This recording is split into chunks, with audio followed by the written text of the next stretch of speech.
The way we started off this day, I didn't know if I'd be standing here talking, saying we have a chance to go 9-0, but we watch that team tempo just open up the game with the opening kickoff, and then watch our offense go drive the ball.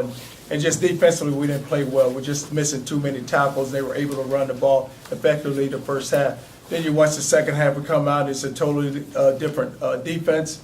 We're able to shut down the run and then actually pitch a shutout. But this football team is a resilient team, and it does. It always just finds a way to win. And, we talked about earlier, we need to go play well and execute, just stay locked in and stay focused and not get down to the end where someone has to have a winning drive, where we had to count on Teddy to go out and operate the offense to get a winning drive. But to see the game that Teddy Bridgewater had 5 touchdowns, and what is unbelievable about Teddy is he's able to just find the open receivers. Each week there's been a different receiver step up. Today it was Andrell, and Andrell deserves it. I always talk about the seniors. And I talk about seniors need to play their best football. And Andrell Smith is playing his best football, along with Cupper, along with Mario. Those guys are playing their best football right now with Adrian Abushel. But watch Teddy operate, and then watch our offensive line protect, and then we were able to get a 100-yard rusher in Jeremy Wright.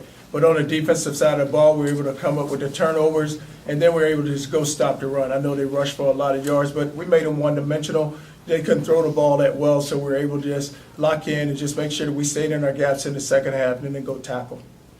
Charlie, what did you tell the team about, when you do something that's never been done at a program before, the 9-0 start, no matter what happens this season, that'll be something to hang your hat on for. I guess we really have not even talked about just our record and just where each week it's just our focus has just been on the team that we're playing. And, we were sitting there at 8-0, and I never once said, hey, we're 8-0, we're number 10 in the country. I just say, hey, listen, guys, you have a good Temple football team coming in there. It's going to be a tough game. We don't lock in. This morning at breakfast, I kind of rattled their cage a little because I just didn't feel like the focus was there. Guys were coming in late, and that's just not the character of our football team. And I said, I'm going to tell you this right now. When that game start off, we're going to be in a dogfight in the beginning. Now, who's going to step up and see who can take over the leadership of this football team and go lead this team and see how well we can come back and bounce back and play.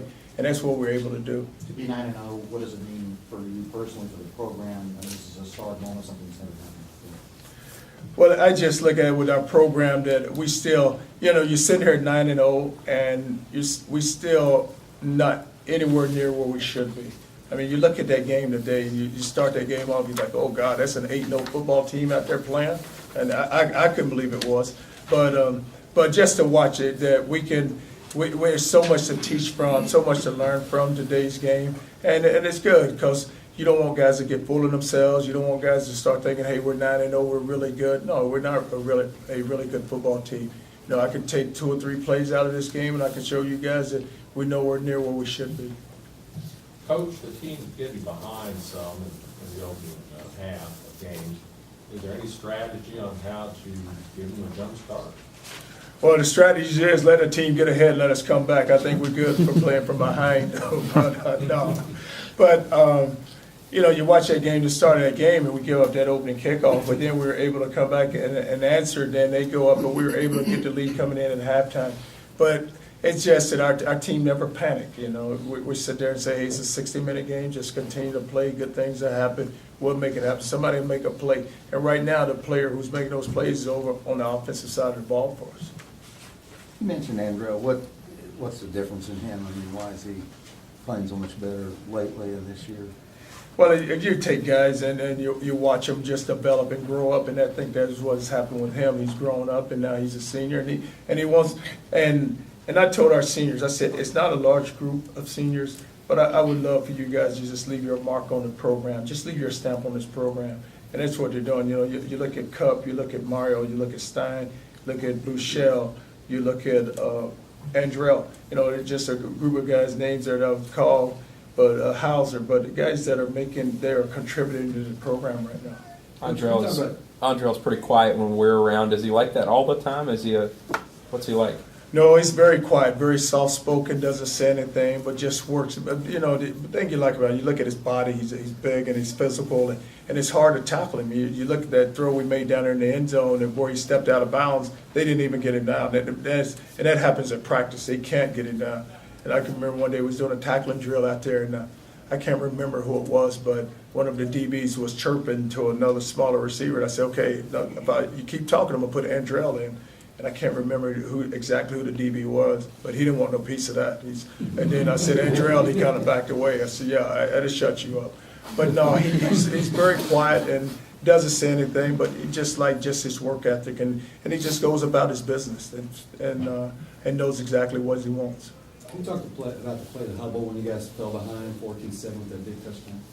Well, we had worked on that play all week, and we knew it would be there because they're too deep, and we knew if we stretched the field to the outside, the safeties would come off the hash, and the tight end down the middle would be wide open, and the hub catches it, and just to see him run away, I thought he was going to get caught. He kept looking around, and I said, oh, God, score. But we weren't. We were down 14-7, and they got the game tied back up, and then.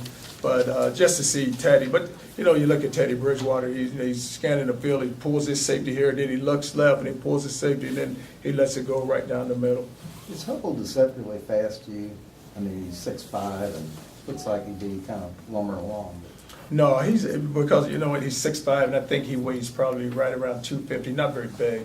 So you could look at you could compare him, not that they're the same type of player, but like Marcus Smith with his size doesn't look fast, but he can really run. Charles, Keith Brown kind of coming on week, 8 tackles today, a tackle for loss, and I think he recovered a fumble. I mean, is he a kid that's just getting better and better each week? He will get better and better each week just because he's a freshman, and it's all new to him. So every time you tell him something, but the thing about it is he's just like a sponge. He just absorbs it all. And so a lot of times in a game, he's going to say, well, Coach, you told me it's going to be like it, but sometimes it isn't like that, so you're going to have to adjust. So, but just to watch him just develop and grow, it's been a learning process for him, and he's only going to get better. Charlie, you alluded to it earlier, but were you a little concerned when they came out? It was 14-14 and then 17-17. The little sluggish defensively, offensively you moved fine, but the special teams were a little sluggish too. Did that?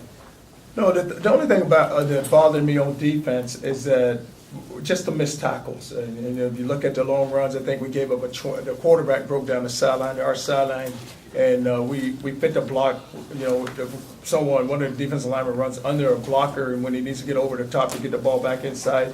So it's all about just fitting wrong, and the gap control. So I just figured, hey, once we get into halftime, we can get all that straightened out, and which we did. And then so I told the defense, I said, it's not that you're playing bad, it's like, it is, and it's nothing that they're doing that you haven't seen before. It's all about just making tackles and making plays. Someone needs to step up and make those plays. Does this defense have the tendency maybe to kind of get down on itself when it allows a big play here? Coach Hurt was kind of talking earlier in the week about everything will be fine except for a play here or a play there, and then they'll just kind of take away from the whole of the game.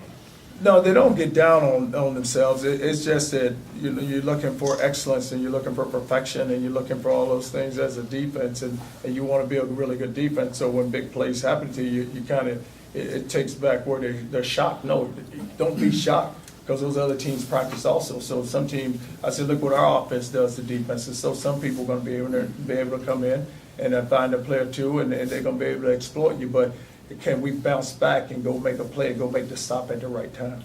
Coach, you say this team is nowhere near where it could be. What are the two things that you're going to focus on to make it happen? It's still about executing, and just whenever we make a call on offense or defense, and everybody's locked in, and you like to see all 11 where there's no mistakes. I mean, you look at it, we get the ball there on offense, and it's 3rd and 1, so we're going to go for the home run. We had a guy who's wide open, and we turn the guy loose, and Teddy gets sacked. We have a guy in the flat is wide open. If Teddy gets the ball in the flat, he's going to run and score. And then Copeland had double moved his guy, and he was just standing there wide open. So it's all about just executing. Then you look at us on defense, gap control. But what's great about it is that you can still teach, and where guys they can't get full of themselves. And even though we're sitting here 9-0, hey, there's still guys. We still got some ways to go. Let's go get better and continue to do that. Coach, you are 9-0 in a BCS conference, but people put the other undefeateds in a separate conversation. Should you be part of that conversation at the least?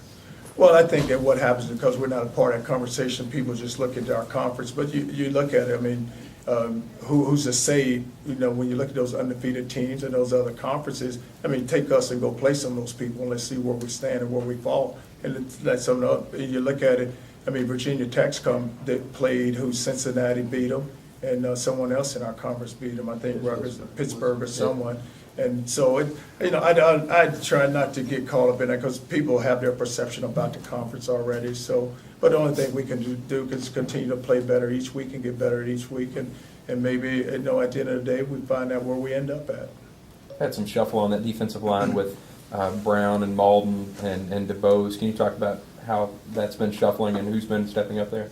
Well, what has happened, you lose some guys there, so now you still have Mount who's there, and then you still have Marcus and Louis Maines inside, Jermaine Brooks and Brandon Dunn, Roy Phelan.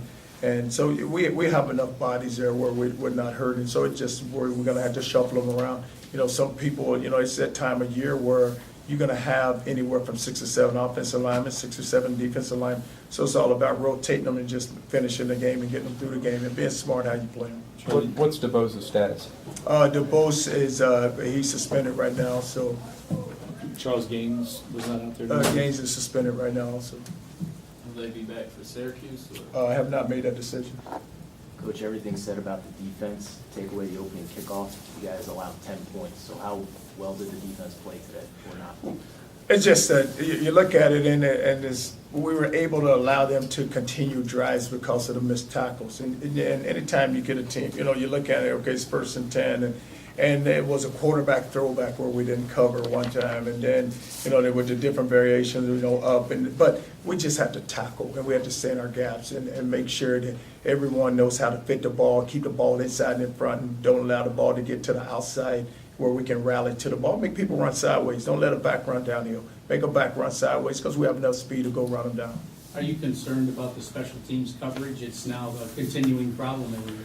Oh, it is. It's a major concern because you look at the kickoff and we just number one, we need to get the ball kicked.